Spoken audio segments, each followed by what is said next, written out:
मानना पड़ेगा, हमारी कनिका पर हल्दी का रंग चढ़ते ही उसकी खूबसूरती में 4 चांद लग गए। सुना है तेरा होने वाला ससुराल काफी ज्यादा अमीर है। इतनी सुंदर बहू को तो वो लोग रानियों की तरह रखेंगे। आज कनिका की हल्दी थी। कनिका की सुंदरता की हर कोई तारीफ कर रहा था।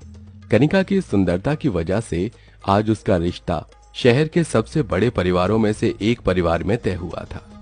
वैसे चाची, मुझे नहीं लगता कि आपको गीता की मेहंदी की रस्म करनी चाहिए। हल्दी की रस्म ही देख लो। हम लोगों ने गीता को इतनी हल्दी लगाई है, लेकिन हल्दी का थोड़ा रंग भी गीता पर नहीं चढ़ा, तो इसके इन काले हाथों पर मेहंदी का रंग भी क्या ही चढ़ेगा।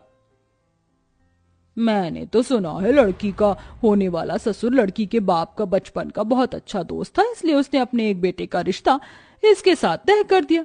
किस्मत तो इसकी है, इतनी काली होने के बावजूद भी इतना अच्छा और अमीर ससुराल जब मिल रहा है इसे। अपनी हल्दी मेहंदी की रस्म में आए लोगों से अपने काले रंग के बारे में ऐसी बातें सुन बेचारी गीता को मन ही मन बहुत दुख होता है और वो रोते हुए अपने कमरे में चली जाती है। भले ही किस्मत ने कभी गीता और कनिका को आपस में न मिलाया हो, लेकिन अब इन दोनों की आने वाली जिंदगी एक ही घर में थी, जहां महेश और संगीता के बड़े बेटे सौरभ की शादी सुंदर और गोरी कनिका से तय हुई, वहीं उनके छोटे बेटे हर्ष की शादी काली गीता से। हर्ष बेटा, हम कब से तुझे नीचे रस्म में बुला रहे हैं और तू है कि कमरे में मुंह फुलाकर बैठा हुआ है। एक तो आप लोगों ने मेरा रिश्ता उस काली लड़की से कर दिया, ऊपर से अब आप चाहते हैं कि मैं रस्मों में शामिल हूँ। मेरा बस होता तो मैं तेरा रिश्ता भी बिल्कुल कनिका जैसी सुंदर लड़की से करती, लेकिन तू तो अपने पिता को जानता है ना। देखो हर्ष, मैं गीता के पिता से वादा कर चुका हूँ और महेश अपना वादा पूरा करने के लिए अपनी जान भी दे सकता है, समझा?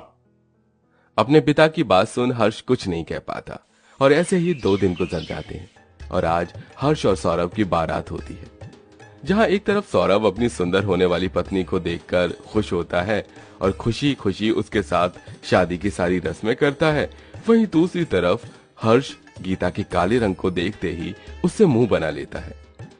वधू को वरमाला पहनाइए, शादी का शुभ मुहूर्त बीता जा रहा है। हर्ष बेटा, चलो जल्दी से गीता को वरमाला पहनाओ। अपने पिता की जबरदस्ती करने पर हर्ष गीता को वरमाला पहना देता है, जिसके बाद अब शादी के आगे की रस्में होती हैं। ये लीजिए सिंदूर, इसे वधू की मांग में भरकर उसे ये मंगलसूत्र पहनाइए। पंडित जी के कहने पर भी हर्ष गीता को सिंदूर नहीं लगाता है और ना ही उसे मंगलसूत्र पहनाता है। अपने होने वाले पति का ऐसा व्यवहार देखकर गीता भी समझ जाती है कि उसके पति को उसके काले रंग से दिक्कत है, लेकिन बेचारी गीता इस बात भी कुछ नहीं कह पाती और महेश की जबरदस्ती करने पर हर्ष गीता को सिंदूर लगाकर मंगलसूत्र पहना देता है, जिसके बाद दोनों भाइयों की शादी संपन्न होती है और दोनों बहुएं विदा होकर अपनी ससुराल चली जाती हैं, जहां एक गाड़ी में संगीता अपने बड़े बेटे सौरभ और अपनी गोरी बहू के साथ बैठी होती है, तो वहीं दूसरी गाड़ी में महेश अपने छोटे बेटे हर्ष और गीता के साथ बैठा होता है। थोड़ी देर में संगीता की गाड़ी सबसे पहले ससुराल पहुंचती है, जहां वो गाड़ी से उतरते ही, अरे इतनी धीरे धीरे शहनाई ढोल क्यों बजा रहे हो, जरा जोर जोर से बजाओ, आज मेरी बहू घर आई है। अपनी बहू की आने की खुशी में संगीता दरवाजे पर ही औरतों के साथ नाचने लगती है, जिसके बाद वो अपनी बहू को गाड़ी से नीचे उतारती है और उसे अंदर लेकर आती है, जहां सभी औरतें कनिका पर फूल बरसाती हैं। माँ जी, आप तो मेरा ऐसा स्वागत कर रही हैं जैसे मैं आपकी बहू नहीं बल्कि किसी राज्य की महारानी हूँ। मेरी बहू की सुंदरता के सामने तो किसी राज्य की महारानी भी फीकी पड़ जाए। बहू सबसे पहले इस हल्दी की प्लेट में अपने हाथ डुबाकर अपने हाथों की छाप इस दीवार पर छोड़, उसके बाद इस चावल से भरे कलश को अपने दाएं पैर से गिराकर इस आलते में अपने दोनों पैरों को रख, इस सफेद कपड़े पर चलती हुई अपने घर के अंदर प्रवेश कर। संगीता धूमधाम से सारे रिवाज के साथ कनिका का गृह प्रवेश करती है। मेरी तरफ से ये तेरा गृह प्रवेश का तोहफा। माँ जी, ये हीरो का हार तो बहुत ज्यादा सुंदर है, लेकिन मेरी बहू की सुंदरता के सामने ये कुछ नहीं। सौरभ बेटा, जा कनिका को कमरे में ले जा, काफी थक गई होगी, आराम कर लेगी। संगीता कनिका और सौरभ को उनके कमरे में भेज देती है। तभी वहां महेश अपनी काली बहू और बेटे के साथ गाड़ी से उतरता है। अरे क्या हुआ, तुम लोग ऐसे शांत क्यों बैठे हो? अरे जरा ढोल बजाओ, मेरी बहू आई है। अरे हमें तो बस एक ही बहू के आने की खुशी में ढोल बजाने के लिए कहा था।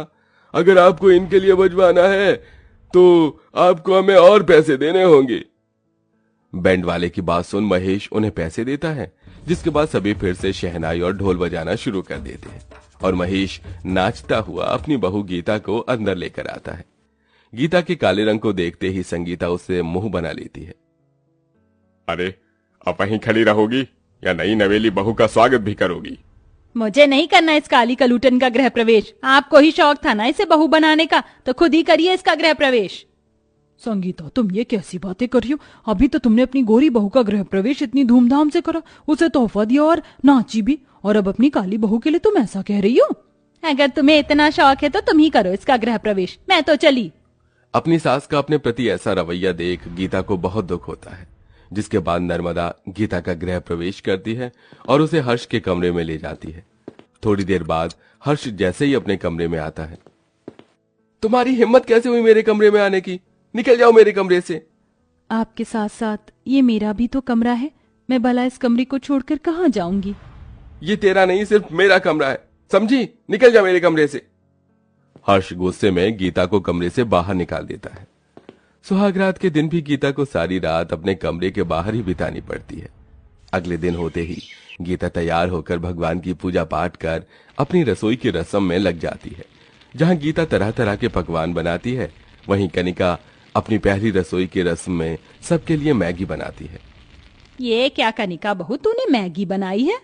माँ जी, मैं मैगी बहुत टेस्टी बनाती हूँ, इसलिए मैंने सोचा मैं आप सबके लिए अपनी पहली रसोई की रस्म में मैगी बनाती हूँ। अरे और लाओ गोरी बहू, कुछ सीखो मेरी गीता बहू से। काली होने के बावजूद भी कितनी तरह तरह के स्वादिष्ट पकवान बनाए हैं इसने, न कि तुम्हारी गोरी बहू की तरह मैगी बनाकर ले आई है। महेश की बात सुन संगीता और कनिका का मुंह बन जाता है। शादी के बाद जहां गीता घर की सारी जिम्मेदारी को संभाल कर एक अच्छी बहू होने के सारे फर्ज निभाती है, वहीं कनिका दिन रात बस अपने मेकअप, शॉपिंग और पार्टीज में ही लगी रहती है। ये लीजिए आपकी चाय। तुम्हारी हिम्मत कैसे हुई सुबह सुबह अपना ये मनहूस चेहरा दिखाने की मुझे? जा, निकल जा मेरे कमरे से। हर्ष गीता के हाथ से चाय का कप लेकर जमीन पर फेंक देता है और उसे कमरे से निकाल देता है। वहीं दूसरी तरफ, जल्दी जल्दी हाथ चला, अभी घर के और भी काम बाकी हैं। माँ जी, मैंने सारे काम कर दिए हैं, कमर बहुत दुख रही है इसलिए रोटी नहीं बेली जा रही है। अगर तू रोटी नहीं बेलेगी तो कौन बेलेगा? तेरा बाप ये ड्रामा करके मेरे सामने मत दिखा। गीता के ऊपर रोज रोज हो रहे इन अत्याचारों से महेश काफी थक चुका था, इसलिए अब वो एक बहुत बड़ा फैसला लेता है। ये आप क्या कह रही हैं? जो मैं कह रहा हूँ सही कह रहा हूँ, इसी में ही तुम्हारी भलाई है, तभी इन लोगों को तुम्हारी अहमियत समझ आएगी। महेश गीता को कुछ दिनों के लिए उसके मायके छोड़ आता है। गीता के जाने की वजह से घर में सभी लोग बहुत ज्यादा खुश होते हैं, लेकिन उनकी ये खुशी सिर्फ कुछ ही देर की होती है। माँ, मेरी ब्लू वाली शर्ट कहाँ है? कब से ढूंढ रहा हूँ, नहीं मिल रही है मुझे। मुझे कैसे पता होगा तेरी शर्ट कहाँ है? ढंग से ढूंढ, मिल जाएगी। जब से गीता हर्ष की जिंदगी से गई थी, तब से हर्ष को अपने सारे काम खुद ही करने पड़ रहे थे, जिसमें उसे काफी ज्यादा मुश्किलें होती हैं। वहीं दूसरी तरफ, बहू, तू इतना तैयार होकर कहाँ जा रही है? घर में इतने सारे काम पड़े हैं, कौन करेगा उन कामों को? मैं आपकी वो काली बहू गीता नहीं हूँ जो नौकरानी की तरह आपके सारे काम करूंगी, समझी? भगवान की कृपा से हाथ पैर जब आपके सलामत हैं तो अपने अपने काम खुद करिए, समझी? कनिका घर की किसी भी जिम्मेदारी को नहीं संभालती थी, जिसके चलते अब संगीता को ही सारे काम खुद करने पड़ते थे। और अब धीरे धीरे संगीता और हर्ष को गीता की कमी सताने लगी थी और उन दोनों को गीता की अहमियत का भी एहसास हो गया था, जिसके चलते दोनों रोते हुए गीता के मायके जा पहुंचते हैं। बहू, मुझे माफ कर दे, तेरे जाने के बाद हमें तेरी हैसियत समझ आई। काले और गोरे रंग के भेदभाव के चक्कर में मैं तो भूल ही गई थी कि कौन सी बहू मेरी लायक है और कौन सी नालायक बहू। अपने ससुराल वापस आ जाओ। हाँ गीता, मुझे भी माफ कर दो, मैंने भी तुम्हारे साथ बहुत गलत किया है, लेकिन तुम्हारे जाने के बाद मुझे एहसास हुआ कि मैंने अपनी जिंदगी से कितनी अनमोल चीज को खो दिया। प्लीज अपने घर वापस आ जाओ। आप लोग मुझसे इस तरह माफी मत मांगिए, मुझे तो बस आप लोगों का प्यार चाहिए और कुछ नहीं। मुझे मेरे पति और सास का प्यार मिल गया, मेरे लिए तो यही काफी है। संगीता हर्ष गीता को वापस अपने घर ले आते हैं, जिसके बाद संगीता अब अपनी दोनों काली गोरी बहू में कोई भेदभाव नहीं करती और कनिका को भी अपनी सख्ती से सुधार देती है, जिसके बाद अब दोनों बहुएं मिलकर घर की सारी जिम्मेदारियां संभालती हैं और आखिर में अब सब खुशी खुशी रहने लगते हैं।